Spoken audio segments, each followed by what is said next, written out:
Hi. Uh, Today I thought we could do a little craft project. An acrylic pour. It's not going to be like a tutorial or anything, but I thought maybe we could just do it. So, what you're going to need is some flood Floetrol. Any kind of pouring medium, really. This stuff's just cheap at the hardware store, but there's other stuff on the internet if you want to look for it. Some rubber gloves. I like to use them because I like to keep my hands clean. Yep. Yep. Come on, camera. Nope. You're almost there. Come on. There we go. You don't really need them. I just don't like to run off to wash my hands every couple of minutes. Another good thing to have, if the camera would ever focus. There we go. Oop, nope. Another good thing to have is a heat gun. That helps bring the bubbles out. And speaking of bubbles, it's a level, which I forgot to use. But that's okay. These things happen. You're also going to need some paints. I'm using these 5 colors because I don't want to get too complicated today. Now that you have your paints, you're also going to need some cups. These are for mixing your paint in. It's not super important what kind you use. Now, some people like to delicately measure out their pouring medium. I am not one of those people. I just eyeball it. You'll see at the end that perhaps I could have eyeballed it better, but that's what science is for. Now it's time to add the paint to the medium. And once again, I like to just go by vibes, but you can definitely measure this if you want to. The important thing is to use less paint than you do medium. That usually works for me. Now we just need popsicle sticks for stirring, and then you just go to town mixing these guys up. You literally can't do it too much.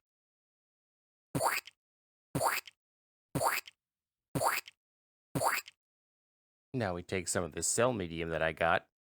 I don't know how much it works, but maybe I could have put more in. You'll see. The black is a base coat. This is just so that the rest of the paint has an easier time sliding around.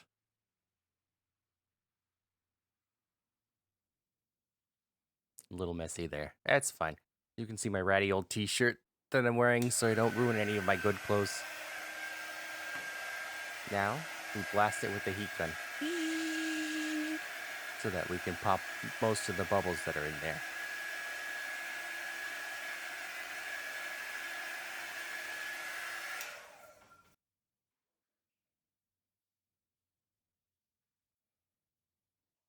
And we just kind of want to schmooze it around in there. Get a little better coverage. The astute among you might notice that maybe I could have used a little more black than this. It's fine. Mistakes happen. That's what art is about.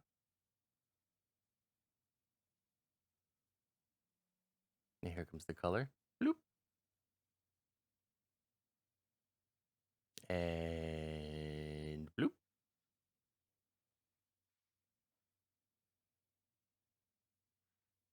Once again, a smidge messy. But you'll see that it ends up not mattering. So, bloop. And one more. A bloop.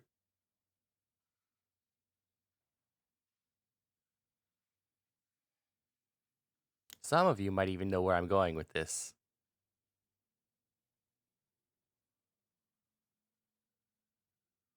Bloop. And bloop.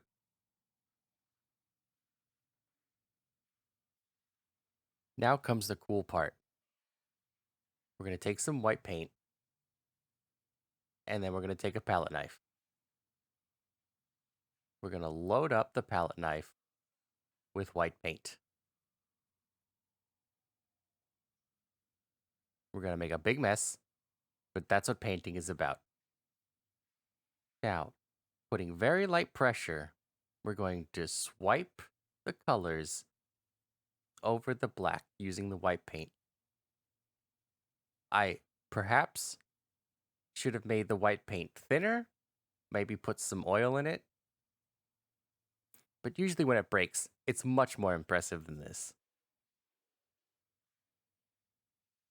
But we're just kind of vibing today. It's fine.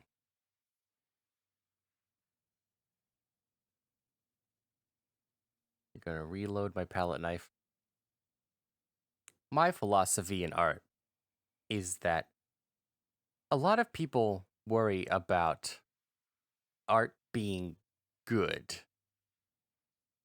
But I think the most important thing in art is the process of creation. I firmly believe that everybody is capable of being an artist. You don't have to make hyper realistic paintings or drawings in order to be valuable as an artist. You don't have to be a Michelangelo or a Leonardo da Vinci in order to make things worthwhile. If it makes you happy, just do it, you know?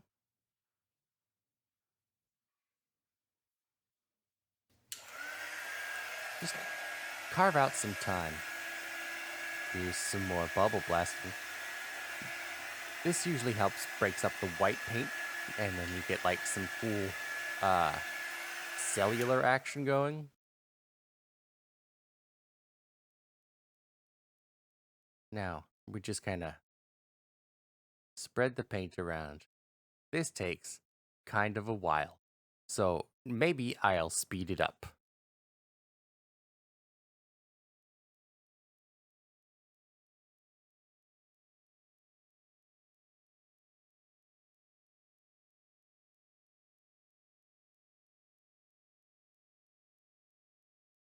Well, as you can see, I lost the red and the blue, but I think that we can turn this into a learning experience. We just clean off my palette knife, grab some color. We'll get some red and blue back in there. This is where it kind of dawned on me that maybe I could have made the paint a little thinner.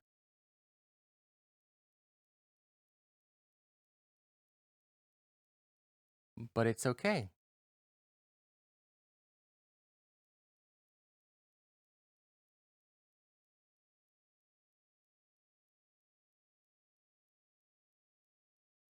That's the great thing about pouring, or really any kind of abstract expression of art. There's no wrong way to do it, and you can try and, you know, do things that mitigate mistakes, but you never quite get exactly what you were going for, I feel like.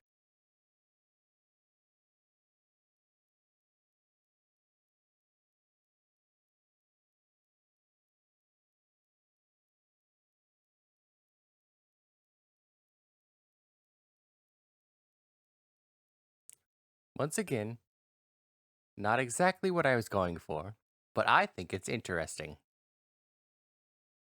It's got a very Jupiter vibe about it.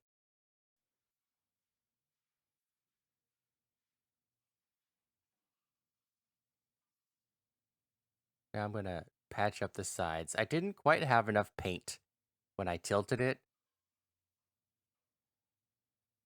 Definitely should have made a little more black paint than I did. But once again, perfectly fine. If you wait around and wait until everything is perfect, all you're going to do is stress yourself out and never do anything.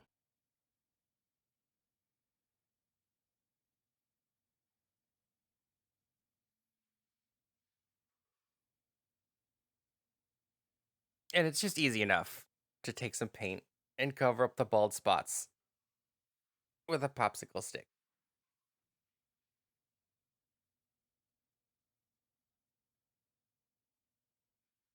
Mm, there we are. I think that should do it.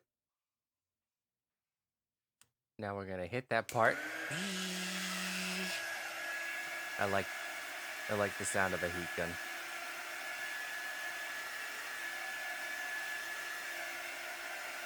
And you know, I think it came together. You get like this nice wisp of red.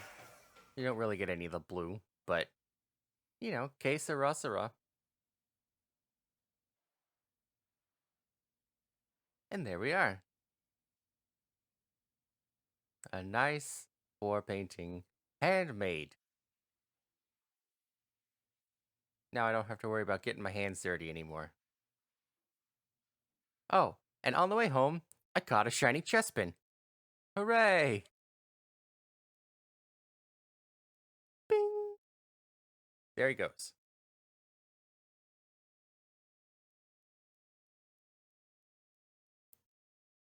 And then I caught two more in a row. I couldn't believe it.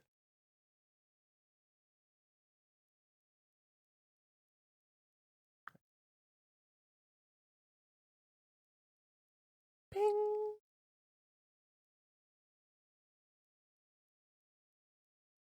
It was community day, but I've literally never found two shiny Pokemon in a row in my entire life.